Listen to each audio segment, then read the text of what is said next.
Hello बच्चों, कैसे हो? Today we are going to discuss about chapter number 4 motion in a plane. In chapter number 3 already we have discussed motion in straight line. So motion in straight line means one direction motion. Now motion in plane means we have to think about the two dimensional motion or three dimensional. Means whenever there is a more than one dimensional motion we will think about the motion in a plane. तो यहाँ पर in today's chapter मतलब in present chapter number 4 we will think about the two dimensional motion, otherwise three dimensional motion. तब जैसे हमने आगे के chapter में बोला कि ओनली वन डायरेक्शन मोशन के आइदर ऐसे इन स्ट्रेट लाइन मतलब हॉरिजॉन्टल पाथ होगा या फिर वर्टिकल. तो ओनली वर्टिकल डायरेक्शन जैसे when we throw the object only in upward direction तो उसको हम वन डायमेंशनल मोशन ही बोलेंगे. फिर ऐसे कोई भी ऑब्जेक्ट को ड्रॉप करो ऊपर से तो वो नीचे आएगा following downward direction. This is also considered as a one-dimensional motion. But specially two-dimensional motion और three-dimensional motion के लिए हमें सबसे पहले क्वांटिटी डिफाइन करनी है एज ए वेक्टर. कि वेक्टर की रिक्वायरमेंट क्या है, कि what is the need of vector. तो whenever any object moves in two dimension or three dimension there is a change in the position or change in the velocity in more than one dimension. उसका जो भी ऐसे displacement होगा या उसकी velocity होगी वो एक डायमेंशन में नहीं मोर देन टू डायमेंशन में चेंज होती है. therefore there is a change in direction as well as magnitude. That's why we have to define vector. अब vector हमें पता है कि what is called vector, तो कि which possess magnitude as well as direction. तो अब अगर हम सबसे पहले वेक्टर और स्केलर का डिफरेंस ही ले तो आगे जो भी हमें करना है वो इजी हो जाएगा. तब अगर हम बोल दें कि द वेक्टर और एज ए स्केलर तो वेक्टर क्वांटिटी स्केलर क्वांटिटी को हम डिस्टिंग्विश कर दे. तो वेक्टर में सबसे पहला पॉइंट क्या बोलेंगे हम कि द वेक्टर मतलब कोई भी ऐसी quantity which possess magnitude as well as direction it's called vector quantity.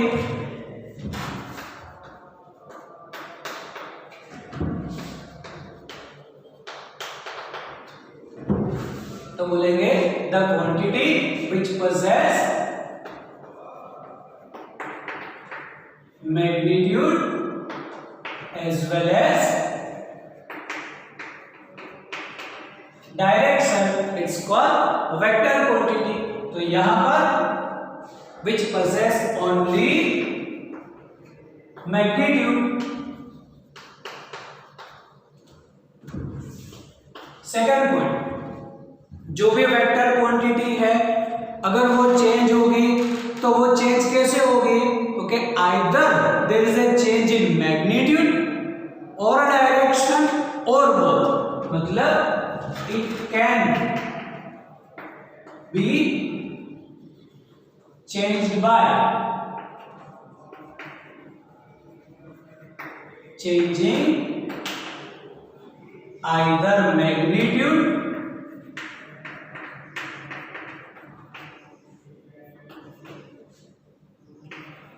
Direction और बोथ. अगर डायरेक्शन मैग्नीट्यूड दोनों चेंज हुआ तो भी वेक्टर क्वांटिटी चेंज होगी. ओनली डायरेक्शन चेंज हुआ तो भी वेक्टर क्वांटिटी चेंज होगी. ओनली मैग्नीट्यूड चेंज हुआ तो भी उसका ऐसे वेक्टर क्वांटिटी चेंज हो सकती है। But for the scalar it can be change whenever there is a change in magnitude. Magnitude मतलब हम बोलते हैं उसकी वैल्यू। थर्ड, अगर हमें वेक्टर्स को ऐड करना है तो उसको ऐसे सिंपल अलजेब्रा से ऐड नहीं कर सकते, सिंपल मैथमेटिक्स के रूल से हम ऐड नहीं कर सकते, इसमें वेक्टर एडिशन का रूल्स लगेगा। मतलब थर्ड में बोल सकते हैं कि vectors can be added by using rules of vector addition।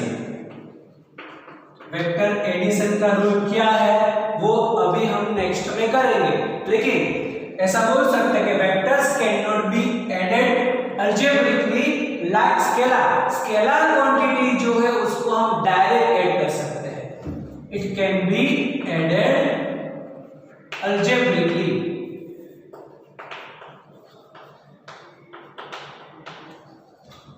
मतलब कोई भी क्वांटिटी है जैसे मास, तो 3 kg 2 kg ऐड करो, डायरेक्ट 5 kg हो सकता है। टेम्परेचर 10 डिग्री सेल्सियस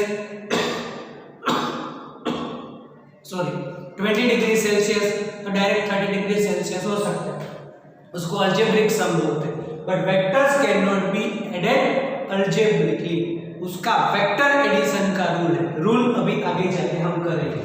फोर्थ, अगर हमें उसका डिफरेंस देना है तो आप क्वांटिटी बोल दो कि वेक्टर क्वांटिटी कौन सी, तो बोलेंगे डिस्प्लेसमेंट, फिर वेलोसिटी, फोर्स, ये सब वेक्टर क्वांटिटी है। यहां पर अगर हमें स्केलर बोलना है then mass, temperature, distance, otherwise path length, this all are the scalar quantity। तो ऐसे हम यहाँ पर वेक्टर और स्केलर को हम डिस्टिंग्विश कर सकते हैं। अब जो भी हमारी वेक्टर क्वांटिटी है, कोई भी वेक्टर क्वांटिटी है, उसको हम ऐसे डिनोट कैसे करेंगे? तो देखो टेक्स्ट बुक के अंदर वेक्टर क्वांटिटी को ऐसे बोल्ड लेटर में लिखा हुआ है, बट हम जब लिखेंगे तब बोल्ड लेटर ऐसे लिखना पॉसिबल नहीं है। Then all vector quantity can be indicated by putting arrow on this quantity. मतलब अगर मैं बोलूं कि फोर्स, तो फोर्स F वेक्टर डिनोट करना है तो उसके ऊपर हम एरो कर देंगे, this is called vector F। ऐसे ही वेलोसिटी करना है, देन वेलोसिटी वेक्टर डिनोट करना है, then indicate as a vector V। Okay, तो वेक्टर को हम एज ए ऑलवेज उसके ऊपर एरो करके हम उसको इंडिकेट करेंगे। टेक्स्ट बुक में कैसे लिखा हुआ है, ऐसे बोल्ड लेटर से लिखा हुआ है। तो टेक्स्ट बुक के हिसाब से तुम जब भी पढ़ो तो ऐसे तुम्हें बोल्ड लेटर्स दिखे, this is F, vector F।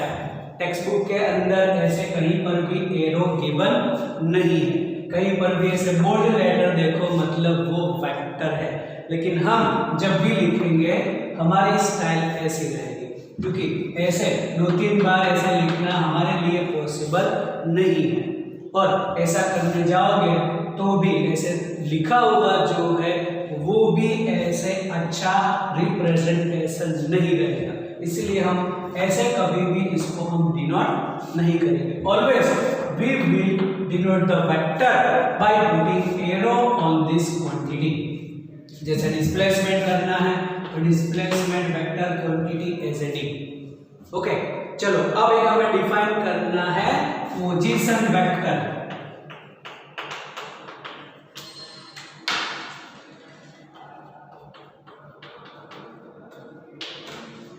तो कौन सा बोलेंगे हम पोजीशन वेक्टर? तो यहाँ पर नाम ही लिखा, बस वही उसका आंसर हो गया। Position vector the vector which gives the position of the particle from origin, it's called position vector. Like this, अगर हम बोल दें कि ये कोई भी x एक्सिस, y एक्सिस और यहाँ कहीं पर भी हमारा पार्टिकल p है, तब उसका हमें ऐसे पोजीशन वेक्टर ड्रॉ करना है, तो ऐसा बोल सकते हैं कि OP is gives the position vector of the particle P as a R. Then R vector R is called position vector. Once again, the vector which shows the position of the particle from origin, it's called position vector. अब origin की जगह पर reference point बोलो तो भी चले. The vector which indicate the position of the particle from reference point, otherwise from origin, it's called position vector. तो यहाँ पर position vector OB लिखो, otherwise vector R indicate position vector.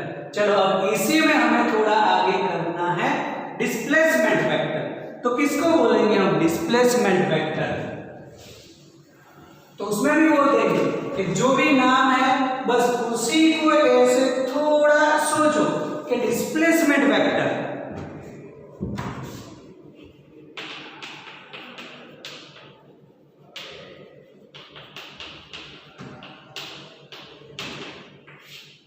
मतलब जो वेक्टर ऐसे चेंज इन पोजीशन का vector दिखा दे, this is called displacement. We know the definition of displacement, that is the change in position of the particle. तो change in position जो दिखाता है उसको बोलते हैं हम displacement vector. तो यहाँ पर ऐसा सोचो कि suppose xy प्लेन और कहीं पर भी कुछ ऐसे path of the particle कुछ ऐसा है कि कुछ ऐसे मोशन में वो जा रहा है किस डायरेक्शन में.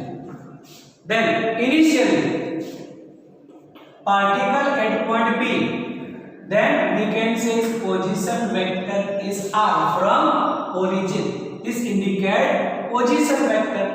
Now, after some time, the particle reach up to the point P dash, then this indicate position vector of P dash as a R dash. Then, if we draw this line as a PP dash, the line connecting PP dash, it's called displacement vector. Suppose मैं इसको delta R बोल दूं, तो delta R is called displacement vector. The vector which indicate the change in position of the particle at any instant of time, it's called its displacement vector. Okay, अब यहां से हमें बहुत सारे वेक्टर्स डिफाइन करने हैं. डिफरेंट टाइप ऑफ वेक्टर्स जो हमें यूज करने हैं उसको हमें थोड़े बहुत डिफाइन करने हैं. देन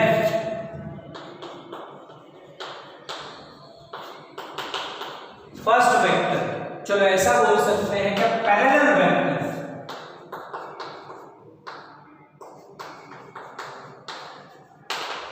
तो किसको बोलते हैं पैरेलल वेक्टर्स? तो अगर पहले उसको हम ड्रॉ कर दें कि सपोज कोई भी वेक्टर ए है एंड उसी की डायरेक्शन में दूसरा वेक्टर है बी, भले उसकी वैल्यू डिफरेंट है पर दोनों की डायरेक्शन सेम हो, then it is called parallel vectors. The vectors which are in same direction, otherwise parallel to each other, is called parallel vectors. And for parallel vectors, it is not necessary that the magnitude of A and B should be same. Same हो भी सकता है, नहीं भी हो सकता, compulsory नहीं है.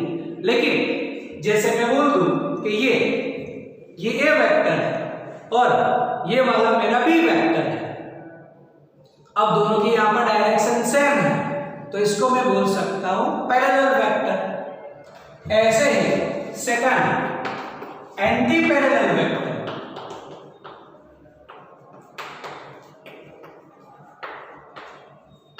तो एंटी पैरेलल वेक्टर्स मतलब जो भी होगा ऐसे पैरेलल होगा बट ऑपोजिट इन डायरेक्शन, जैसे कि A vector B vector, the two vectors which are parallel to each other but opposite in direction.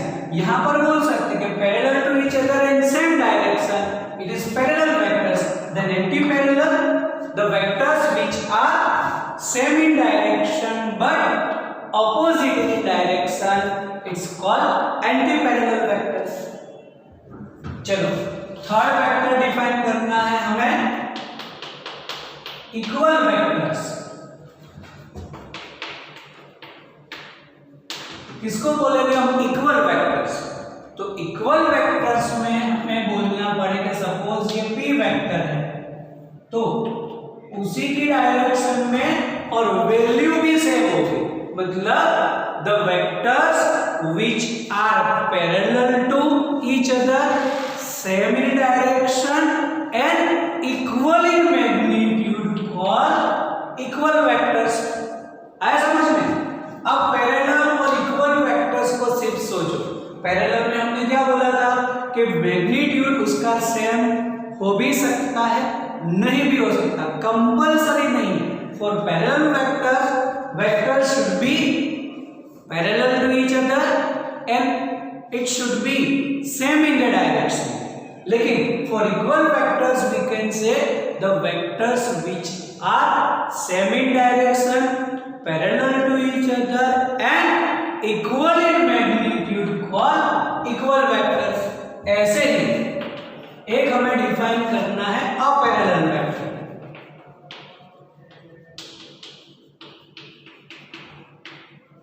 तो अपैरेलल वेक्टर्स मतलब जो वेक्टर्स है वो neither parallel nor opposite to each other, it's called antiparallel vectors. मतलब मैं ऐसा बोल दूं कि यहाँ पर ए वेक्टर मेरा कुछ इस डायरेक्शन में है और बी वेक्टर कुछ इस डायरेक्शन में है, तो ये पैरेलल भी नहीं है, एंटी पैरेलल भी नहीं है। ये not parallel to each other, not opposite in direction, मतलब not anti parallel to each other, this called a parallel vector. चलो एक हमें डिफाइन करना है unit vector, and which is most important for this chapter कि यूनिट वेक्टर। तो unit vector मतलब the vector having unit magnitude. Unit मतलब one, unit का मतलब है वन, मतलब the vector which having magnitude one, magnitude unit, it's called unit vector. अब unit vector को हम ऐसे डिफाइन, दूसरा ऐसे इक्वेशन से कैसे डिफाइन करते हैं? तब unit vector can be defined by dividing the vector with its magnitude. इसका मतलब अगर मैं बोलूं कि ये कोई भी मेरा ए वेक्टर है और सपोज उसकी जो लेंथ है वो कुछ 6 है, चलो देन इसी का अगर मैं यूनिट वेक्टर लिखूं तो एन ए कैप, ये जो कैप लिखा है this is the symbol of unit vector. जैसे हमने वेक्टर्स बोला कि उसके ऊपर हम एरो कर देते हैं, तो अगर एरो कर दिया means simple vector, but unit vector हुआ then we will put the cap, जिसको बोलेंगे कैप या फिर कैरेट, मोस्ट प्रोबेबली कैरेट बोलते हैं ऐसे।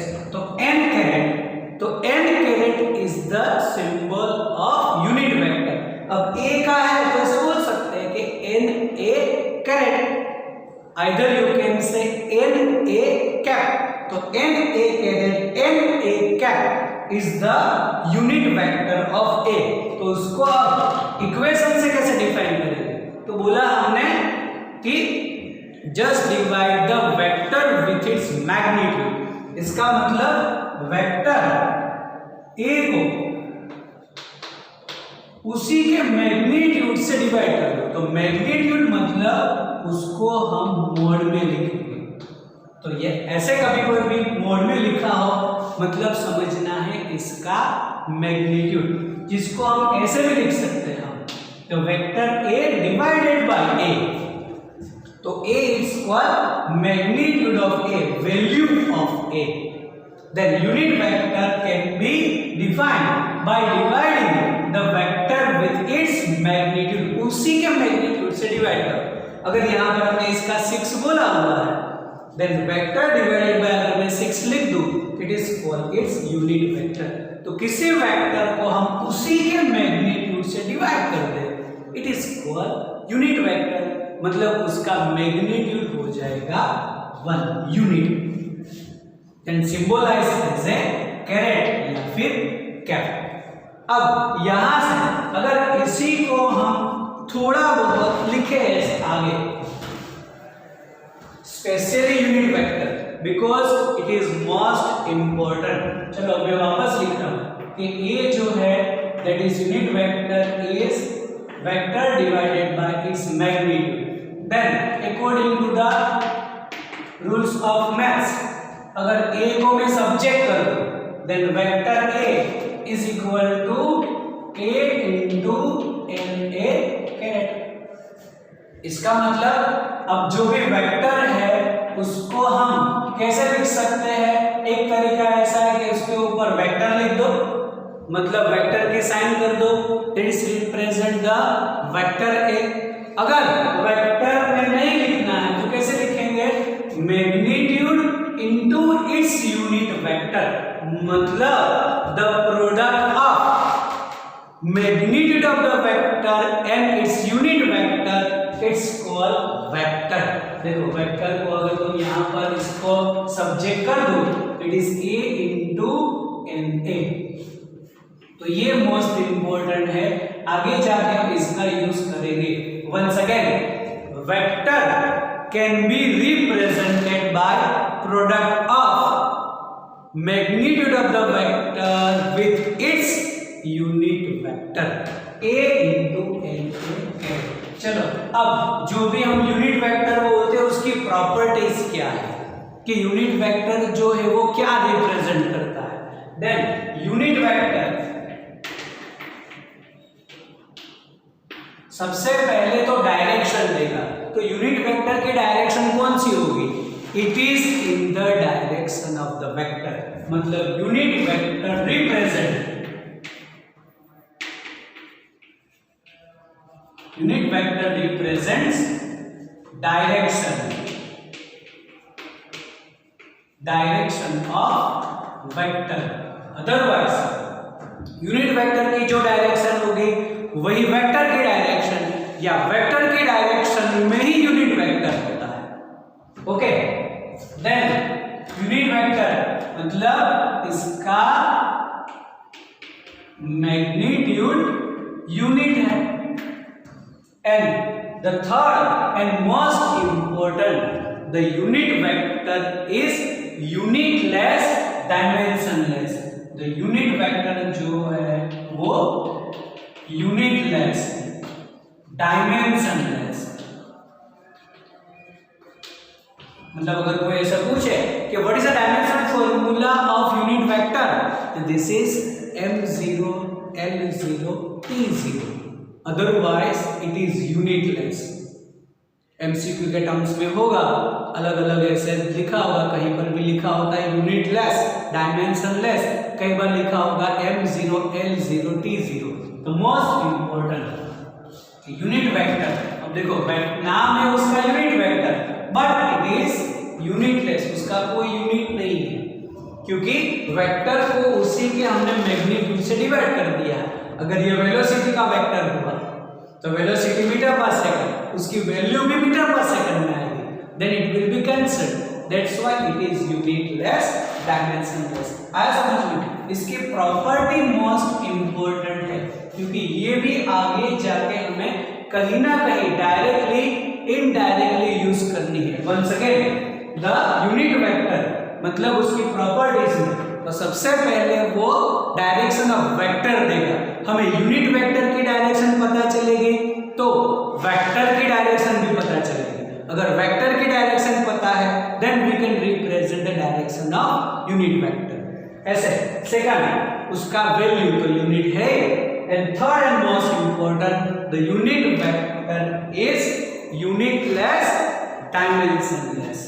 चलो अब यहां से अगर हम आगे करें, देन एक और हमें करना है वेक्टर नल वेक्टर। चलो इसी को थोड़ा मैं ऐसे रफ कर रहा हूं, और एक हमें डिफाइन करना है null vector number 6। Null vector क्या है? तो नल वेक्टर मतलब ऐसा बोल सकते हैं जीरो वेक्टर। तो बोल सकते हैं the vector which having zero magnitude, zero value वाला vector it's called zero vector. अब अगर किसी की वैल्यू जीरो है तो फिर उसको वेक्टर डिफाइन करना नेसेसरी क्यों हुआ? Why we have defined the null vector या फिर जीरो वेक्टर?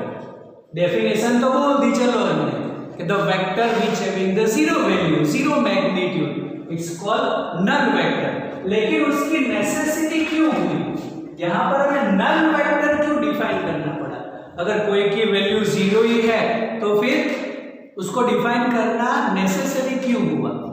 तो नल वेक्टर की डायरेक्शन जो है वो आर्बिट्ररी कुछ भी हो सकती है। This is the first point. अब इसकी नेसेसिटी क्यों हुई?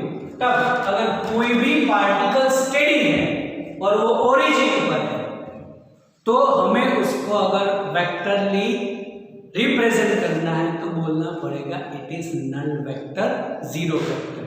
मतलब चलो तुम अपने आप को पार्टिकल ले लो और तुम स्टेडी हो और तुम्हारे से एक कार्टेशियन कोऑर्डिनेट सिस्टम मतलब एक्स वाई प्लेन इमेज करो, and you are standing here at point O, origin, then your position vector क्या होगा? Then your position vector called null vector, zero vector, because you are steady and you are standing at origin point. तो origin point को अगर हमें represent करना है तो null vector से करना पड़ेगा, zero vector से करना पड़ेगा। चलो उसके बाद हम ऐसा बोल सकते हैं कि कहीं पर भी चेंज इन वेलोसिटी जीरो हुई, चेंज इन वेलोसिटी जीरो मतलब एक्सेलरेशन जीरो हुआ।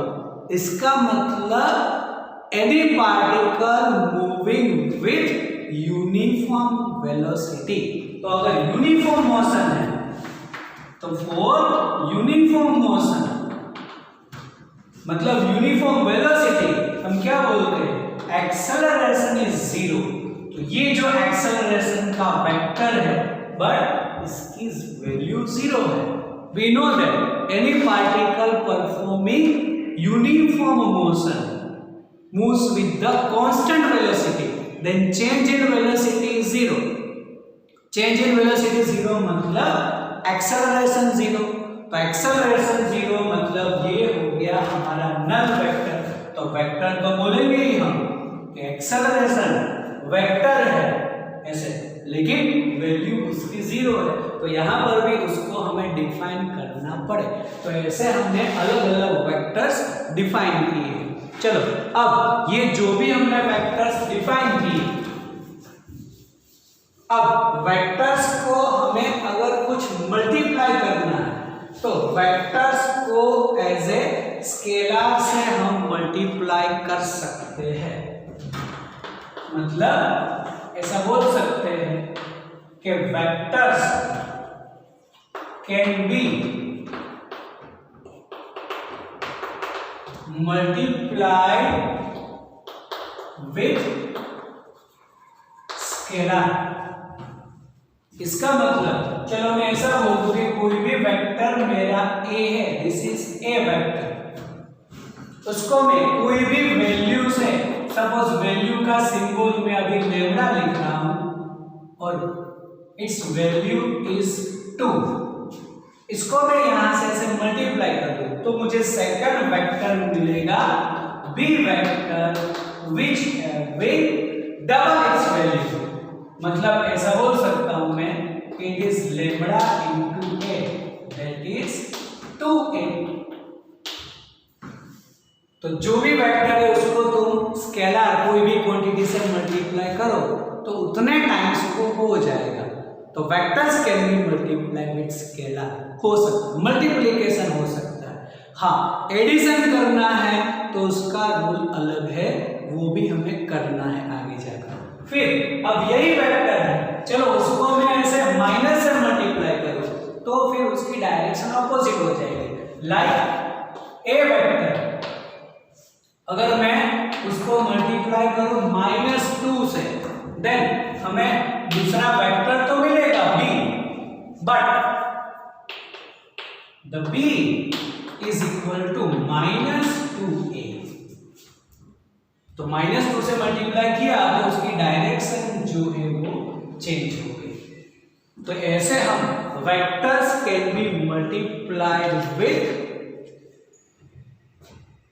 स्केलर, स्केलर से हम उसको मल्टीप्लाई कर सकते हैं। अब जो हमें करना है मोस्ट इंपोर्टेंट, जो हम बात कर रहे हैं एडिशन ऑफ वेक्टर्स। पहले एडिशन ऑफ 2 वेक्टर्स हम करेंगे, फिर ऐसे 3, 4 जितने भी वेक्टर्स है उसको हम ऐड कर सकते हैं। तो most important addition of 2 vectors. तो वेक्टर्स जैसे हमने आगे बोला, vectors can not be added algebraically. Algebraically मतलब डायरेक्टली ऐड नहीं कर सकते, because it possess magnitude as well as direction. 2 different direction वाले वेक्टर्स को हम डायरेक्ट ऐड नहीं कर सकते। जैसे कोई भी सिर्फ वैल्यू है, हमने बोला था कि मास, तो मास जो है 5 kg 2 kg डायरेक्ट ऐड कर दो, इट इज 7 kg। टेम्परेचर हुआ 50 डिग्री सेल्सियस, -30 डिग्री सेल्सियस, तो माइनस भी हम कर सकते हैं ऐसे। तब जो भी स्केलर है उसको तुम डायरेक्टली एडिशन सब्ट्रैक्शन कर सकते हो, लेकिन वेक्टर्स के लिए उसका रूल है। Then addition of vectors can be done by 2 ways, उसके 2 मेथड है। There are 2 methods for the addition of vectors. First, triangle method,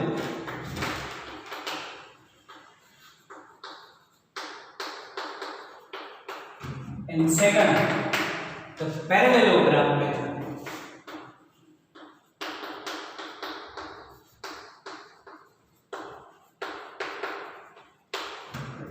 चलो अब स्टार्ट करते हैं हम फर्स्ट मेथड, ट्रायंगल मेथड्स।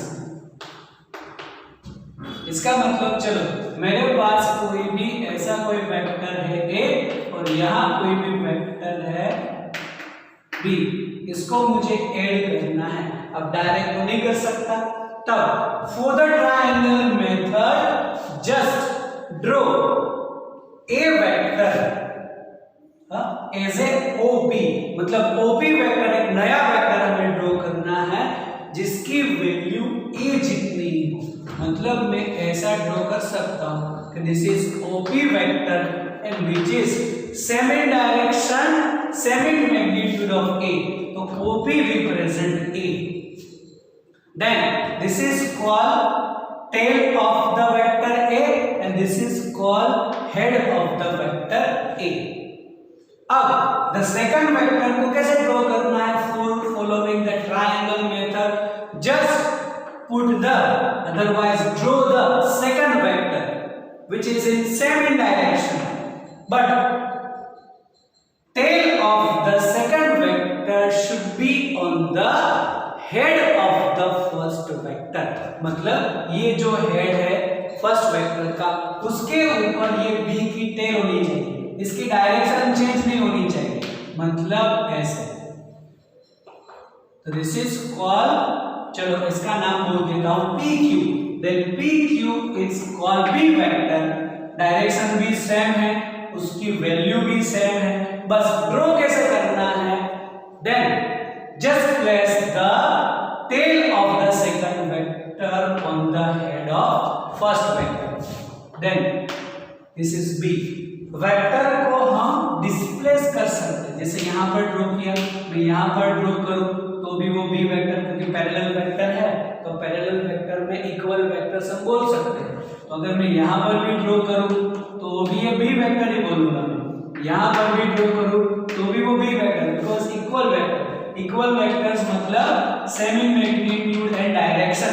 तो जो ये बी वेक्टर है उसको मैं यहाँ पर भी ऐसे ड्रॉ कर सकता हूँ, लेकिन क्या यहाँ पर ड्रॉ करना है? Tail of second vector should be on the head of first vector. Then the line connecting tail of first vector and head of second vector it's called resultant vector. मतलब ये OQ it's called resultant vector. चलो मैं उसको R बोल दूं, तब मैं ऐसा बोल सकता हूं according to the triangle rule OQ resultant is OP plus PQ। मतलब R is called A plus B। इसका मतलब द रिजल्टेंट वेक्टर जो है वो इन दोनों का as a addition, vector addition होगा। Then R is equal to A plus B। This is called triangle rule. तो ट्रायंगल में कैसे करना है? Once again the first vector को उसी की डायरेक्शन में उसी की वैल्यू जितना ड्रॉ करो, that is OP।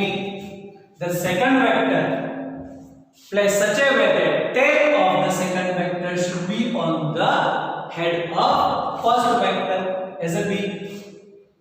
Then tail of first vector and head of second vector को अगर आप कनेक्ट करें, the line connecting tail of first vector head of second vector is called result.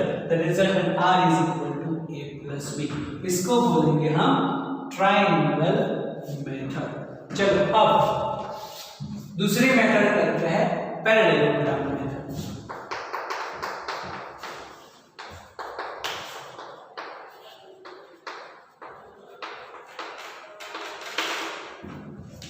In parallelogram method, just put both the vectors such a way that they tail at one place. मतलब अगर यही vector है हमारा A L B, यही हमारे vectors है A L B, जिसको हमें ऐड करना है पैरेललोग्राम मेथड से, तब क्या करना पड़ेगा? इसको इधर डिस्प्लेस करो, ऐसे दोनों की टेल एक ही पोजीशन पे होनी चाहिए। Like OP it's called A vector and second vector ऐसे ड्रॉ करो कि उसकी टेल भी एक ही टेल पर ही आ जाए, मतलब ऐसे। This is called OQ, it's called our B vector. अब यहां पर इसका पहले तो पैरेललोग्राम जो है वो कंप्लीट करो। मतलब मैंने ऐसा बोला था कि इसको तुम यहां पर भी डिस्प्लेस कर सकते हो, तो इससे पैरेलल लाइन में यहां पे ड्रॉ कर दो, इसकी पैरेलल लाइन में यहां पे ड्रॉ कर दो, तो ये पैरेललोग्राम कंप्लीट हो गया। देन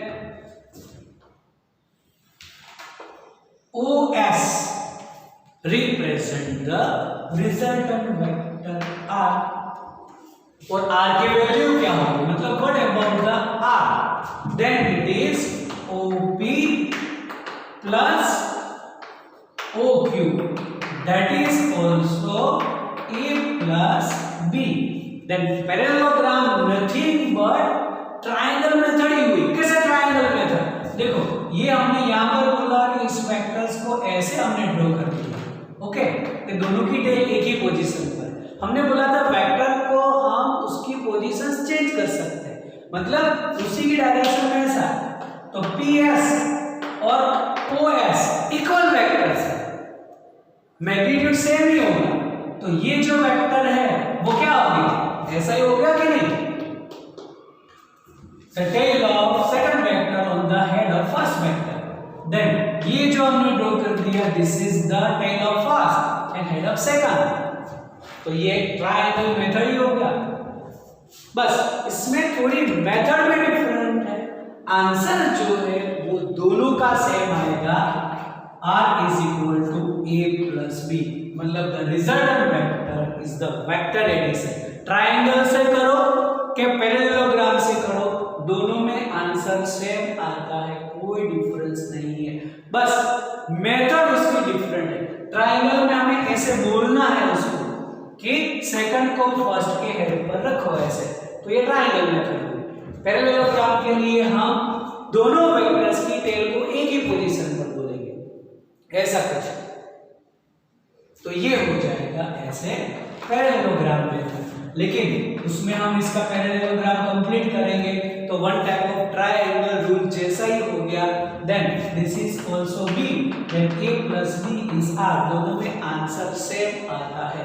मतलब कहीं पर भी तुम कोई भी रूल अप्लाई कर सकते हो, ट्रायंगल रूल भी अप्लाई कर सकते हो, पैरेललोग्राम भी अप्लाई कर सकते हो फॉर द एडिशन, मतलब दोनों जो मेथड है वो सेम है। चलो अब यहाँ पर हम सोचे कि ये जो मेथड है वो हम क्यों पढ़ रहे हैं, ऐसे कि वेक्टर्स को हम ऐड कर रहे हैं और ऐड करने से चलो उसका जो रिजल्टेंट हुआ तो रिजल्टेंट की डायरेक्शन ऐसे कुछ मिली, तो उसका ऐसे रीजन क्या है, क्यों पढ़ रहे हैं हम। तब जैसे तुम कोई भी ऐसे बर्ड को सोचो, whenever it's flying at that time it's apply the vector addition rule, parallelogram method, triangle method वो अप्लाई कर रहा है, वो जानता नहीं है, उसको पता नहीं है कि ये क्या है, ट्रायंगल रूल क्या है, what is a parallelogram rule, लेकिन वो डायरेक्ट अप्लाई करते हैं। कैसे? चलो यहाँ पर हम सोचेंगे suppose this is the position of the bird, okay, ये कोई भी एक बर्ड है, अब जैसे फ्लाई कर रहा है, हाँ, उसकी ऐसे जैसे वो फ्लाई करता है तो सोचो कि वो कैसे वो फोर्स लगाता है, कैसे, ऐसे करेगा वो, okay, then it's apply the force in this direction, suppose F1 and F2 force है, चलो तो वो ऐसे नीचे फोर्स लगाएगा।